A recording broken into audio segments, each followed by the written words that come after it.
Yes sir. चलो hello students, this is Rawat sir और आज हम स्टार्ट करेंगे चैप्टर 6। ठीक है, चैप्टर 6 क्या नाम है चैप्टर 6 का? ट्राइंगल्स। ट्राइंगल्स। कोई बताएगा क्या होता है? तीन साइड वाला शेप। पॉलीगन। 3 sided polygon. ठीक है, अब पॉलीगन क्या होता है? A closed figure which is entirely made up of 9 segments. में पॉलीगन तो यही पढ़ा था ना, 3 साइड्स का क्लोज्ड फिगर। 3 साइडेड पॉलीगन जो है वो ट्राइंगल कहलाएगा। ठीक है, अब ट्राइंगल्स देखो हमने क्लास 9th में भी पढ़ा था और अभी 10th में भी पढ़ेंगे। तो दोनों में फर्क क्या है? 9th में जब हम ट्राइंगल्स पढ़ रहे थे तब हमारे पास में ट्राइंगल्स को हम क्या कर रहे थे? कॉन्ग्रुएंट प्रूव कर रहे थे। तो 10th में हम क्या प्रूव करेंगे? सिमिलर। तो कॉन्ग्रुएंट और सिमिलर में क्या डिफरेंस होता है? कॉन्ग्रुएंट देखो, अब मैं ट्राइंगल्स की बात नहीं कर रहा हूँ, निमित इधर ध्यान दो।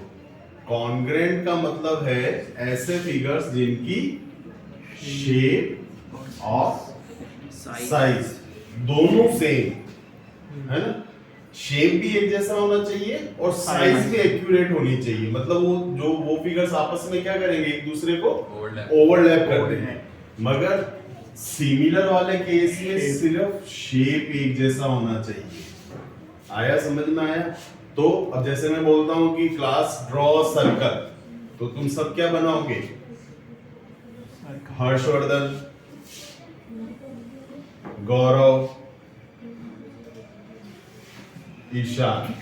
ठीक है, सारे सर्कल्स में ये सारे सर्कल क्या है? सिमिलर है। क्यों? क्योंकि दिखने में गोल है। अब मैं बोलता हूं class draw circle of radius 4.5 centimetre, तो उस केस में हर्षवर्धन, गौरव, ईशान। तो अब ये सारे सर्कल्स क्या हो जाएंगे? सारे सर्कल्स क्या हो जाएंगे? कॉन्ग्रुएंट। अब कॉन्ग्रुएंट और सिमिलर में फर्क पता पड़ गया। तो सिमिलर के कुछ एग्जांपल्स लिख रहा हूं। All circles are similar, all squares are similar, all equilateral triangles are similar. सारे इक्विलेटरल ट्राइंगल, ठीक है, क्या होते हैं आपस में?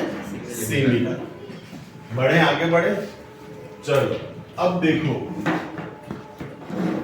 जब हम कॉन्ग्रुएंट प्रूव कर रहे थे ना, तो कॉन्ग्रुएंट प्रूव करते टाइम में मेरे पास में कितने रूल्स थे? 5। इधर आ जाओ, इधर आ जाओ। 5 rule. S S S, S A S, बोलो, A S A, A A S और आर एच एस। ठीक है, अब सिमिलर प्रूव करते टाइम में मेरे पास में रूल है S S S, S A S और ए ए। अच्छा, ए ए ए क्यों नहीं बोलते? 2 एंगल हो गए तो तीसरा इक्वल। 2 एंगल अगर इक्वल है तो तीसरा तो इक्वल ही होना है। ठीक है, आ जाओ इधर ध्यान दो यार। अब देखो मैं ट्राइंगल्स ले रहा हूं, एक एक्सरसाइज तो इस इंट्रोडक्शन पे ही हो जाएगी अपनी। ठीक है, एक ट्राइंगल है ए बी सी, एक ट्राइंगल है पी क्यू आर। तो जब मैं कॉन्ग्रुएंट प्रूव करता था, मैं भी इस तरफ हमारा लेफ्ट में 9th क्लास का चलेगा और इधर क्लास 10th का। ठीक है,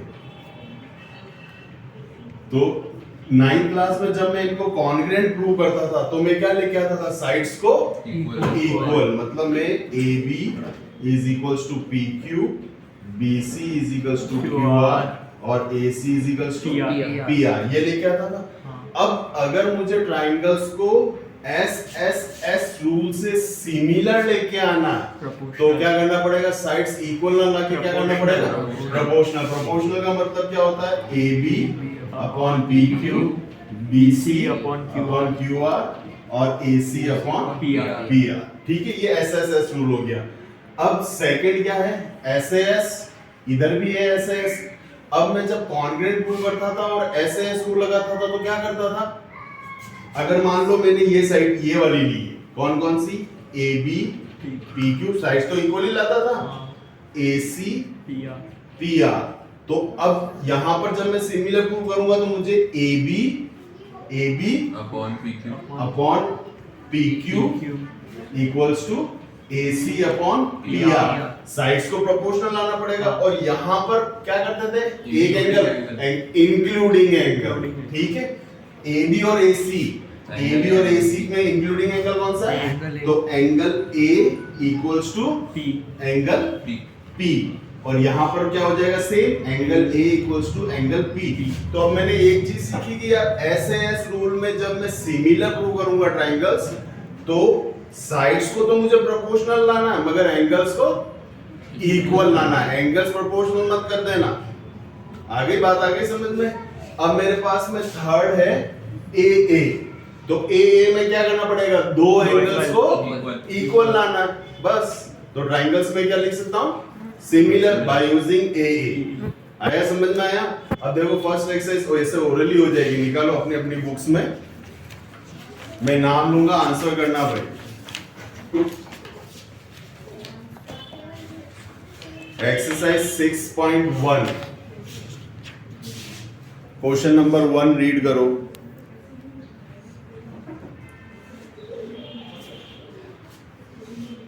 Fill in the blanks. First part, all circles are similar. All squares are Similar. अच्छा, squares congruent कब होंगे, जब साइड Side और साइड side इक्वल हो। equal। ठीक है, तो यहाँ पे साइड्स के बारे में बोला ही नहीं, तो सारे स्क्वायर्स क्या होंगे, similar. Dash triangles are similar, equilateral. Equilateral. फिर है मेरे पास में two polygons of the same number of sides are similar, their corresponding angles are equal and their corresponding sides are proportional. Next, question number 2, give two different examples of pair of similar figures के example, circles, squares, equilateral triangles। non similar figures के कैसे triangle, isosceles triangle, rhombus, parallelogram. ठीक है। Next question number 3 पे आ जाते हैं।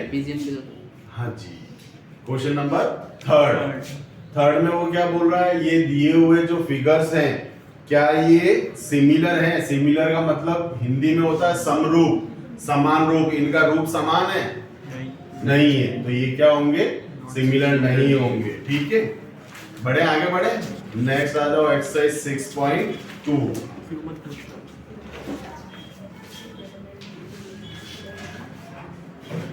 Exercise 6.2 जो है, दो इधर ध्यान दो, 6.2 दो थ्योरम पे बेस्ड है। ठीक है, मैं आज पूरा कंप्लीट कराता हूँ, जितना होगा उतना करेंगे। दो थ्योरम है और मैं आपको बार बार बोल रहा हूँ, हर बार बोलूंगा और लास्ट तक बोलूंगा जब तक बोर्ड के एग्जाम नहीं होंगे। क्यों? क्योंकि वो थ्योरम आनी है। कितने नंबर में? 5 नंबर में। ठीक है, समझाऊंगा, कोशिश करो समझ में आ जाए, नहीं आए तो रटो, पढ़ना है क्योंकि 5 नंबर का क्वेश्चन है। ठीक है, आ जाओ 6.1 थ्योरम। अब एग्जाम में क्या आता है, स्टेट एंड प्रूव। स्टेट मतलब स्टेटमेंट लिखो, फिर उसके बाद प्रूव करो। स्टेटमेंट लर्न होगा तब प्रूव करोगे। स्टेटमेंट क्या है देखना, मैं बता रहा हूं।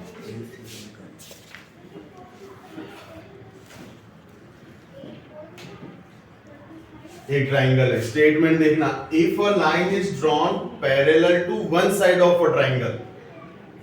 ट्राइंगल की एक साइड के अगर आप पैरेलल लाइन ड्रॉ करो, तो मैंने ये पैरेलल लाइन ड्रॉ करी to intersect other two sides. मैंने पैरेलल किसके ड्रॉ किया, इस डीई को किसके पैरेलल ड्रॉ किया, बीसी। तो इसका मतलब मेरे पास में गिवन क्या है, DE parallel to BC, DE parallel to BC, DE parallel to BC to intersect other two sides at distinct points। इस DE ने बाकी दो साइड्स, बाकी कौन सी दो साइड्स को दो डिस्टिंक्ट पॉइंट्स, कौन से दो distinct points, D and E पर इंटरसेक्ट किया। Then the other two sides are divided in the same ratio. जो बाकी की दो साइड्स है ना, वो सेम रेशियो में डिवाइड होती है। इट मींस मुझे लेके क्या आना है, AD upon BB is equals to AE upon EC। ये मुझे फाइंड आउट करना है। ठीक है, प्रूफ देखो मैं समझा रहा हूँ, समझाते समझाते लर्न भी करा दूंगा। तुम्हें लेके क्या आना है ये, ठीक है, ये तो पता होना चाहिए, नहीं तो फिर लेके भी नहीं आ सकते। अब मुझे AD लाना है ना, तो AD इसमें सबसे पहले प्रूफ से पहले कंस्ट्रक्शन आएगा। देखो कंस्ट्रक्शन क्या है, Extend पॉइंट नहीं, पॉइंट ई से एक मैंने एन ई एन परपेंडिकुलर किस पे ड्रॉ किया हुआ है, एडी पे ए बी ले लेना पूरी, ठीक है, ए बी और डी से एम, डी एम किसके ऊपर है परपेंडिकुलर, AC ए सी पे, ठीक है। हाँ, अब एंड जॉइन, इसको लिख देना join C D and B B, ये कंस्ट्रक्शन में लिख लेना, join C D and B. अब प्रूफ स्टार्ट हो रहा है। अब देखो प्रूफ स्टार्ट हो रहा है, मैं बोल रहा हूँ बहुत इंपॉर्टेंट है यार, समझ में एक बार में आ जानी चाहिए। मुझे क्या लाना है, एडी, तो एडी कौन से ट्राइंगल की साइड है, AD एडी ई, तो इसका एरिया फाइंड कर लो, area of triangle ADE. Triangle का एरिया क्या होता है, हाफ इनटू बेस ये ले लेना ताकि एडी आ जाए। अच्छा, इस एडी पे हाइट कौन है, AD पे AE नहीं यार अभी उसने बोला था ना कि सर मैं आपने परपेंडिकुलर, एडी पे हाइट कौन है, ई है, ठीक है। इसका एरिया फाइंड आउट कर लिया। अब मेरे को डीबी चाहिए, तो डीबी का मतलब डीबी कौन से ट्रायंगल में आ रही है, डीबी साइड कौन से ट्रायंगल में आ रही है, एबी डीबीई। तो इसका एरिया फाइंड आउट कर लो, डीबीई हाफ बेस, मैंने क्या बोला ये पकड़ लेना क्योंकि लाना इनटू डीबी, और डीबी पे हाइट कौन है। अब यहां दिक्कत आ जाती है, डीबी पे देखो ट्रायंगल डीबीई कौन सा है, ये वाला, और हाइट ईएन क्यों होगी, हाइट ईएन देखो छोटी क्लासेस में पढ़ा था, जैसे ये ट्रायंगल है, ये कैसा ट्रायंगल है, acute angle triangle. Acute angle triangle में अगर मुझे यहां से परपेंडिकुलर ड्रॉ करना है तो वो ट्रायंगल के अंदर बनता है, और ये कैसा ट्रायंगल है, ऑब्ट्यूज एंगल। अब यहां से मेरे को परपेंडिकुलर ड्रॉ करना है तो वो कहां बनेगा, बाहर बनेगा। तो ये जो ऑब्ट्यूज एंगल डी जो है वो ऑब्ट्यूज है, तो पॉइंट ई से अगर मुझको डीबी पे एल्टीट्यूड ड्रॉ करना तो वो बाहर की तरफ बना हुआ है, ठीक है। तो हाइट कौन सी होगी बोलो, ई है, ठीक है। अब मुझे ये एडी और डीबी जो है कैसे चाहिए, अपॉन में, तो मैं इन दो इक्वेशंस को क्या कर लूंगा, डिवाइड। तो area of triangle ADE upon area of triangle DBE, half half cancel out, EN cancel out, क्या बचा, एरिया अपॉन डीबी। अब मेरे को एई लाना है, तो मैंने क्या बोला, एई कौन सा ट्रायंगल में, एडी, उसका एरिया फाइंड आउट कर लो, area of triangle ADE half, मैंने क्या बोला, बेस इन्हीं को लेना है क्योंकि लानी है, तो एई और एई पे हाइट कौन है, डीएम, ठीक है। फिर मेरे को क्या लाना है, ईसी, तो ईसी कौन से ट्रायंगल में बोलो, ईसीडी, ठीक है, या डीईसी भी लिख सकते हो, डीईसी हाफ इनटू ईसी, और ईसी पे हाइट कौन सी हो जाएगी, डीएम, ऑब्ट्यूज एंगल ट्रायंगल है। अब इन दो इक्वेशंस को क्या कर लूं मैं, डिवाइड। क्यों करूं डिवाइड, क्योंकि हमारे को ये अपॉन में लाना है ना, एई अपॉन ईसी, तो area of ADE upon area of DEC is equal to half of DM, DM क्या बचा, एई अपॉन ईसी, ये हो गया, ठीक है। अब देखो मेरे को जो लाना था एडी अपॉन डीबी, ये पड़ा हुआ है, फिर क्या लेके आना था, एई अपॉन ईसी, ये पड़ा हुआ। अब ये दोनों मुझे आपस में क्या लाने, इक्वल। ये आपस में इक्वल तब आएंगे जब इनके लेफ्ट हैंड पार्ट इक्वल होंगे। लेफ्ट हैंड पार्ट में मैंने क्या देखा, इनका न्यूमरेटर सेम है, किसी तरीके से इनके डिनोमिनेटर सेम हो जाए तो लेफ्ट हैंड पार्ट इक्वल हो जाएगा। तो डिनोमिनेटर सेम लाने, लिख डालो, एरिया ऑफ कौन सा है, triangle DBE is equals to area of triangle DEC. अच्छा, इनका एरिया, किनका एरिया, डीबीई डीईसी, इनका एरिया मैंने इक्वल लिख दिया, कारण कॉन्ग्रुएंट प्रूव कर सकते हैं। और इतना लंबा जाने की कहां जरूरत है। देखो, lie on common base, common base कौन सा है इनका, डीई, दोनों के दोनों डीई पे बने हुए, देखो, and between same parallels DE and BC, दोनों के दोनों D और BC क्लास 9th में पढ़ा था हमने कि दो ट्राइंगल्स अगर उनका बेस कॉमन है और बिटवीन सेम पैरेलल लाइंस के बीच में अगर वो लाई करते हैं तो उनका एरिया इक्वल होता है। अब देखो न्यूमरेटर सेम था, डिनोमिनेटर हम सेम लेके आ गए, तो from equation A B and C, इनसे मैं क्या लिख सकता हूँ, राइट हैंड पार्ट इक्वल, क्या लाना था, AD upon DB upon DB is equal to AE upon EC। AE upon EC। EC। आया, समझ में आया? पक्का, बिल्कुल पक्का। 6.2 थ्योरम, ठीक है। 6.1 पढ़ ली हमने, अब 6.2 A B C।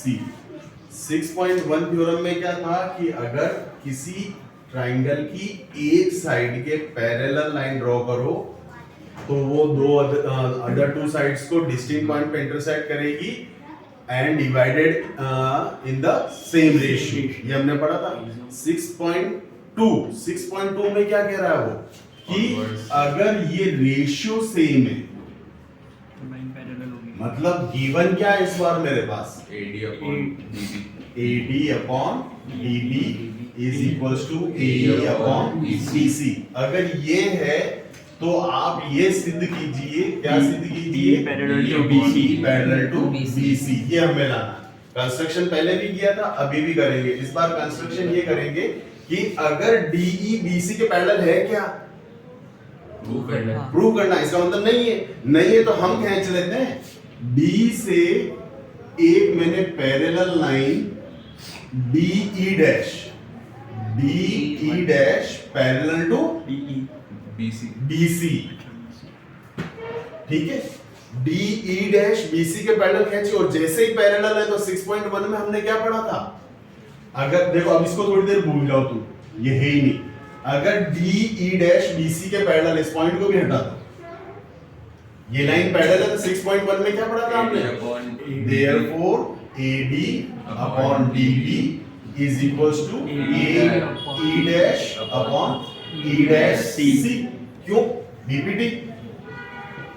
बीपीटी को थेल्स थ्योरम भी बोलते हैं भैया, है ना, बेसिक प्रोपोर्शनलिटी थ्योरम। एग्जाम आएगा state and prove basic proportionality theorem, तो हर बच्चा कर लेगा। वहां आ गया state and prove Thales theorem, हमने तो पढ़ा ही नहीं था, वो थेल्स थ्योरम भी बीपीटी है, ठीक है। तो ये लिख सकते हैं, मगर बट क्वेश्चन में AD अपॉन DB किसके इक्वल दे रखा था, AE अपॉन EC। तो फ्रॉम इक्वेशन 1 एंड 2 ये दोनों सेम है, हाँ, LHS तो RHS इक्वल लिख सकता हूँ, AE dash AE dash E dash E dash C is equals to AE upon upon EC। EC, CCAA। तो E डैश E, अब E वापस से मैं बना देता हूँ, ये यहाँ पे था। ये कंडीशन कब पॉसिबल है, ये कंडीशन तब पॉसिबल है, this is possible only when points E and E dash overlap या coincide, एक ही बात है, coincide मतलब E dash और पॉइंट E एक के ऊपर एक होंगे तभी पॉसिबल है। तो एक के ऊपर एक ले लेते हैं, एक के ऊपर एक लेते हैं, मतलब E dash को ये E dash और E भी यही होना चाहिए, तो ये सेम पॉइंट होंगे, तो ये वाली लाइन जो इसी के ऊपर आ जाएगी। Therefore, DE is parallel to BC। आई बात आई समझ में? पक्का 100%। देखो मैं छोटा सा तुम्हारे को वापस से बताता हूं, यहां पर साइड में है ना, ये हटा रहा हूं, ठीक है। ये यहां पे तुम वो फर्स्ट एंड 1 एंड 2 लिख देना, ये इक्वेशन 1 थी, ये इक्वेशन 2 थी। अब देखो ये ट्राइंगल है, वैसे ऊपर बना रखा है ABC DE। मेरे को बीपीटी वाले केस में बताना क्या होता है, क्या गिवन होता है और क्या लिख सकता हूँ? D E parallel to BC. DE parallel to BC. तो यहाँ गिवन हाँ। और लिख क्या सकता हूँ? AD upon DB is equals to AE upon EC। ठीक है, कॉन्वर्स ऑफ BPT में क्या होता है? AD upon DB equals AD upon DB is equals to AE upon EC। यहाँ गिवन आएगा और लिख क्या सकता हूँ? DE पैरेलल टू BC और यहाँ क्या आ जाएगा? Converse of BPT। आया समझ में? ठीक है, करें, स्टार्ट करें। 6.2 exercise question number 1। In figure 6.17 मुझे ये दो फिगर्स दे रखे, मैंने एक बना रखा है, फर्स्ट का फर्स्ट पार्ट कर रहा हूं। DE पैरेलल टू BC, देखो ज्यादा दिमाग ही नहीं लगाना है क्योंकि है ही नहीं। DE पैरेलल टू BC नजर आ गया तो यहाँ क्या लिख दें? गिवन। Given. कौन सा ट्रायंगल वो मेंशन करना पड़ता है, कौन से ट्रायंगल में? ABC.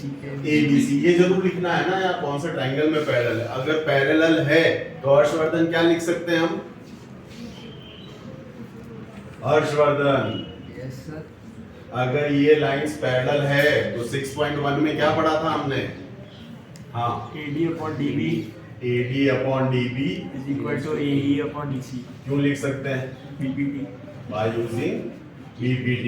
AD कितना दे रखा है? 1.5। DB कितना दे रखा है? 3 सेंटीमीटर, 1 सेंटीमीटर और EC फाइंड आउट करना है। डेसिमल हटाया 10, 15 से 2 टाइम्स क्रॉस मल्टीप्लाई करो, EC कितना आ गया मेरे पास? 2 सेंटीमीटर।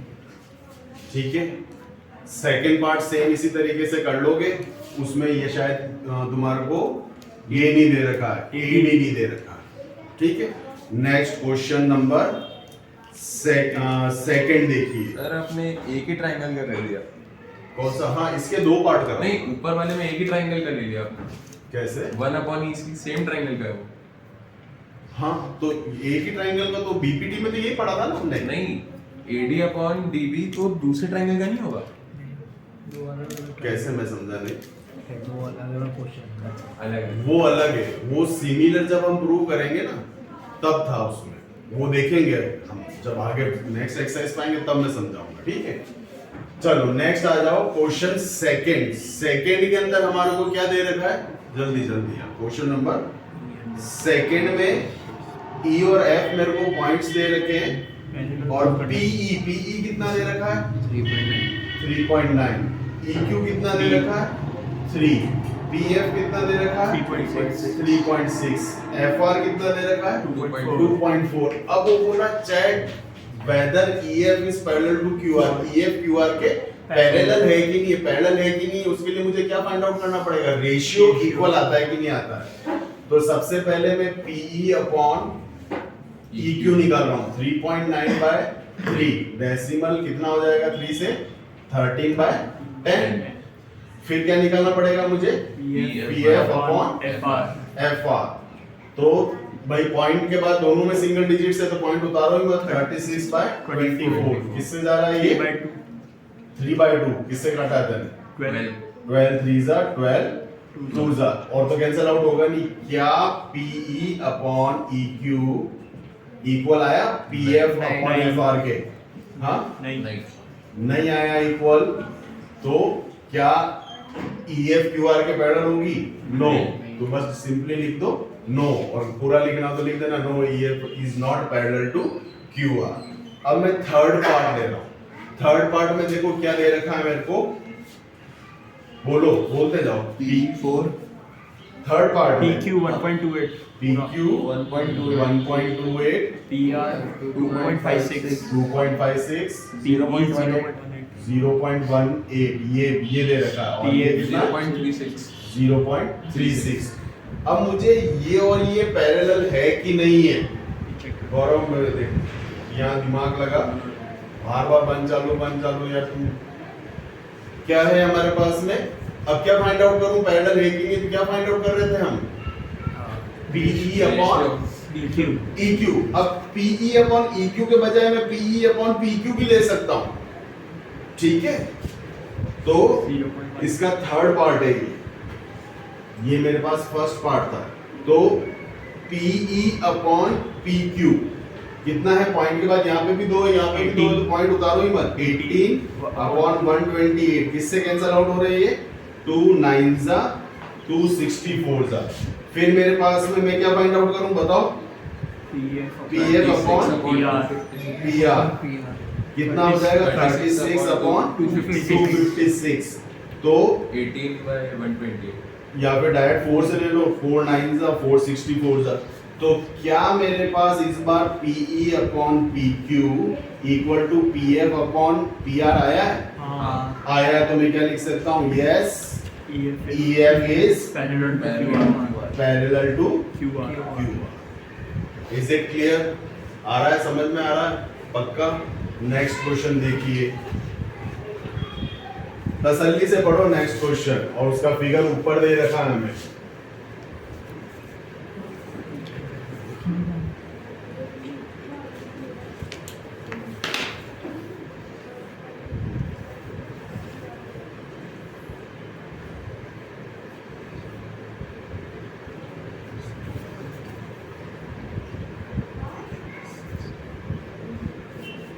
क्या सबसे पहले क्या दे रखा है मेरे को बताना? LM parallel to CB LM parallel to CB क्यों है पैरेलल? Given है। गिवन है, तो ट्रायंगल कौन सा मैंने बोला था लिखना पड़ता है? Triangle ABC ABC। अब जैसे ही मुझे पैरेलल दिख गया, मैं दिमाग लगाऊंगा ही नहीं, क्या लिख सकते हैं बोलो? AL upon AC। देखो AL अपॉन LC भी लिख सकते हो, मगर देखो जो लाना है उसमें मेरे पास में क्या लिखा हुआ? AM upon AB। तो हम यहीं से स्टार्ट करते हैं ना, हम AM से ही स्टार्ट करते हैं। AM upon AB is equals to AM upon AB is equals to क्या हो जाएगा? क्यों हो जाएगा? बीपीटी में यही तो पढ़ा था, इक्वेशन 1 हो गई। फिर आगे क्वेश्चन पढ़ा तो क्वेश्चन में क्या नजर आया मुझे? LN parallel to CD LN is parallel to CD। CD क्यों है? गिवन है गिवन है, तो गिवन है तो कौन सा ट्रायंगल में? Triangle ACD। तो क्या लिख सकता हूं मैं? AN upon AD is equals to AL upon AC AL upon AC। क्यों लिख सकता हूं? BPT equation 2। अब 1 और 2 में देखो मेरे पास में RHS सेम है, हाँ। तो LHS सेम लिख लो।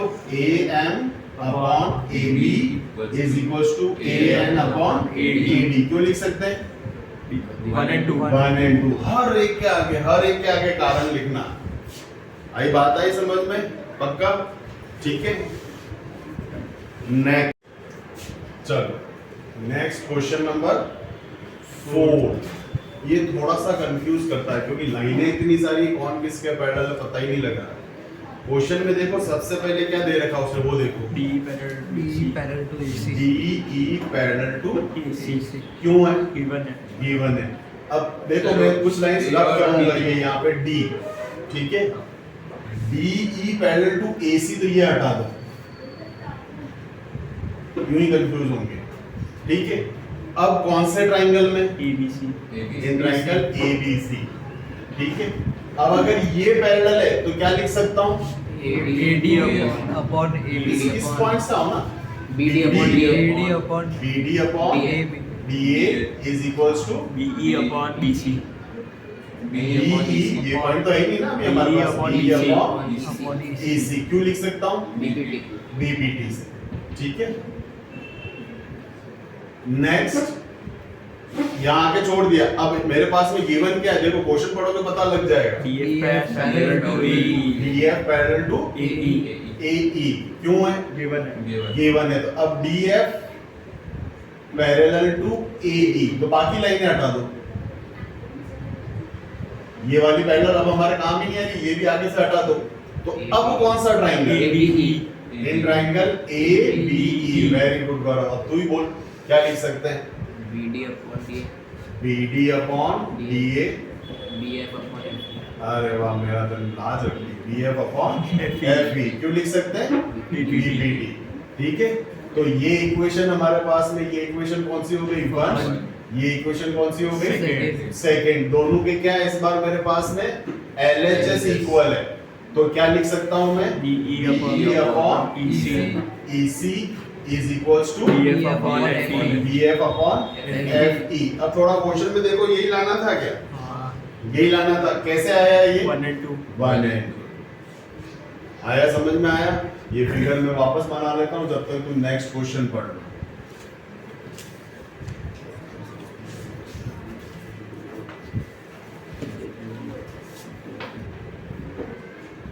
चलो आ जाओ। देखो ज्यादा पढ़ना ही नहीं है यार, ज्यादा पढ़ के क्या करोगे? ये सारे थोड़ी बनना आप लोगों को। क्या क्वेश्चन में पैरेलल ढूंढो। D हमारे को AB parallel to PQ, sorry कौन सा था? DE DE parallel to OQ, DE parallel to OQ क्यों है? given है गिवन गिवन है। कौन से ट्राइंगल में? POQ POQ।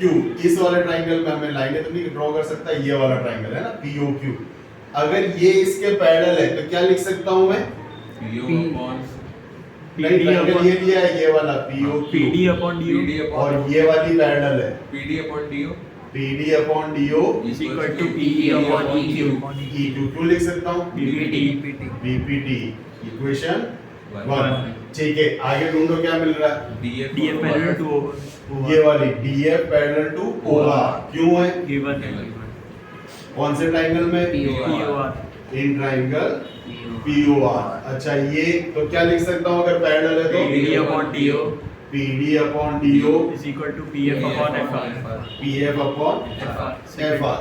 अब इक्वेशन 1 और 2 ये भी VPT से, तो मैंने क्या देखा, ये मेरे इक्वल आ गया लेफ्ट हैंड साइड, तो क्या इक्वल लिख सकता हूँ? हाँ राजवीर, ये दोनों इक्वल आ गए तो क्या लिख सकते हैं? हाँ PE upon EQ PE upon EQ is equal to PF upon FR PF upon FR FR। देखो कौन इक्वल आए? PE upon EQ equals to PF upon FR। ये लाना था? नहीं क्या लाना था? EF parallel to QR तो वो लिख दो चुपचाप, ठीक है। तो EF parallel to QR QR। Coordinates of अब BB। ये कैसा आया था 1 and 2। अब जब रेशियो इक्वल होता है तो 6.2 में हमने क्या पढ़ा था? लाइंस Parallel पैरेलल होती है, तो EF पैरेलल टू QR ये हो गया कॉन्वर्स ऑफ BPT BPT। देखो यार ज्यादा दिमाग ही नहीं लगाना, मैं तुम्हारे को बोल रहा हूँ पैरेलल है तो रेशियो इक्वल लिखो, और दो इक्वेशन से हमेशा रेशियो ही इक्वल आने वाले हैं, और जैसे ही रेशियो इक्वल आ जाए, और उसने रेशियो इक्वल ही बोला है, जब तक क्वेश्चन नंबर हमारे 2 3 4 में रेशियो बोल रहा था तो फ्रॉम इक्वेशन 1 to 1 2 कर रहे थे हम, मगर यहाँ पर 1 2 करके आया तो मेरे पास रेशियो इक्वल, मगर क्वेश्चन में रेशियो नहीं बोला, उसने क्या बोला? Lines parallel. तो तुम चुपचाप पैरेलल लिख देना, और जब भी पैरेलल लिखते तो आगे कॉन्वर्स लिख देना, और जो थोड़ा ज्यादा समझदार है वो ये ट्राइंगल भी लिख लेना कि कौन सा ट्राइंगल काम आया था EF पैरेलल टू QR के लिए। बोलो PQR PQR। ठीक है, तो इन triangle PQ ट्राइंगल PQR। ठीक है, आया, क्योंकि वो मेंशन करना बहुत जरूरी है। Next question. अब क्वेश्चन थोड़े से डिफरेंट है इजी है मगर डिफरेंट है। 7th question. 6 रहेगा सर। 6th question 6 का फिगर कहाँ पे है? अच्छा वो नीचे, तो चलो उसको बाद में ही करेंगे, पहले 7th और 8th सेम है, वो कर लेते हैं।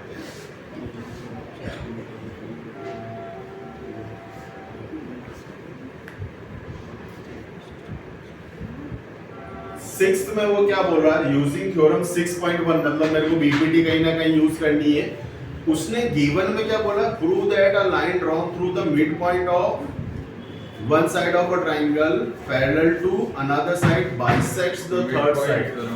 तो गिवन मेरे को सबसे पहले तो गिवन बता दो यार क्या है। AD equals to BD। Mid point of one side, मतलब एक तो मिड पॉइंट दे रखा है AD और DB। A line is drawn parallel to other side, इसका मतलब ये भी दे रखा है DE parallel to BC bisects the third side। तो टू प्रूव, क्या प्रूव करना? AE equals to EC। AE equals to EC देखो मैं ज्यादा दिमाग लगाता ही नहीं, मैं तो ये ढूंढूंगा बस पैरेलल मिल जाए मजा आ जाए। ठीक है, तो प्रूफ जैसे ही DE पैरेलल टू BC क्यों है? गिवन है तो ट्राइंगल कौन सा है?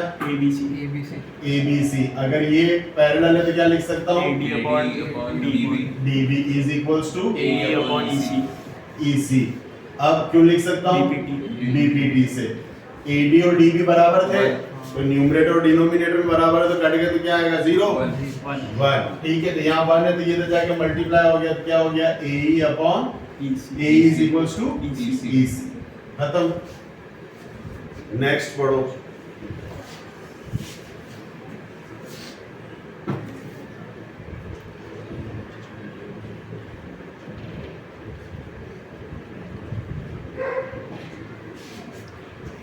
क्या बोल रहा है इस बार? Using theorem 6.2। 6.2 मतलब कहीं ना कहीं कन्वर्स काम आएगी। बोल क्या रहा है? Line joining the mid points of two sides of triangle, मतलब दोनों मिड पॉइंट दे रखे हैं इस बार। AD is equals to BE. DB BE. And AE is equals to EC. EC, और प्रूव क्या करना है हमारे को? DE parallel to DE parallel to BC. BC। अब मेरे को पैरेलल मिला ही नहीं तो मजा नहीं आया, क्योंकि पैरेलल मिलते ही मैं फटाफट रेशियो इक्वल लिख लेता था। अब क्या करें? तो जब कुछ नहीं आता है तो गिवन काम में आता है, काम में आएगा ही आएगा, उसको तो कभी छोड़ ही नहीं सकते। प्रूफ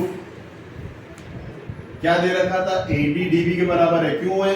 गिवन है, तो अगर ये अपॉन में आ गया AD अपॉन DB, तो उधर क्या बचा? AE upon upon EC. Very good. क्या बचा? अरे ये अपॉन में आ गया तो उधर कुछ नहीं बचा, तो 1। One. ठीक है, अब मेरे को क्या दे रखा था? AE equals to EC. EC, ये अपॉन में आ गया तो अब क्या? AE upon EC equals to 1। From equation 1 and 2 दोनों के राइट हैंड पार्ट्स क्या है? 1, तो क्या हो जाएगा? AD upon DB equals to AE upon EC। अब जैसे ही रेशियो इक्वल, ये कैसे आया? फ्रॉम 1 एंड 2, और रेशियो इक्वल आते ही मैंने क्या कहा? तुम तो पैरेलल लिख दिया करो। ठीक है, कौन कौन सी लाइन पैरेलल हो जाएगी? BE parallel to BC. और जब भी तुम पैरेलल लिखते हो तो आगे क्या लिखना पड़ता है? Converse of BPD. Converse of BPD। Rajveer, हर एक के आगे कुछ ना कुछ कारण लिखना है, मैंने सब में लिखा। ये सर BPD लेके चलेंगे या फिर पूरा वो लिखना पड़ेगा स्टेटमेंट? नहीं, BPD लिख दो।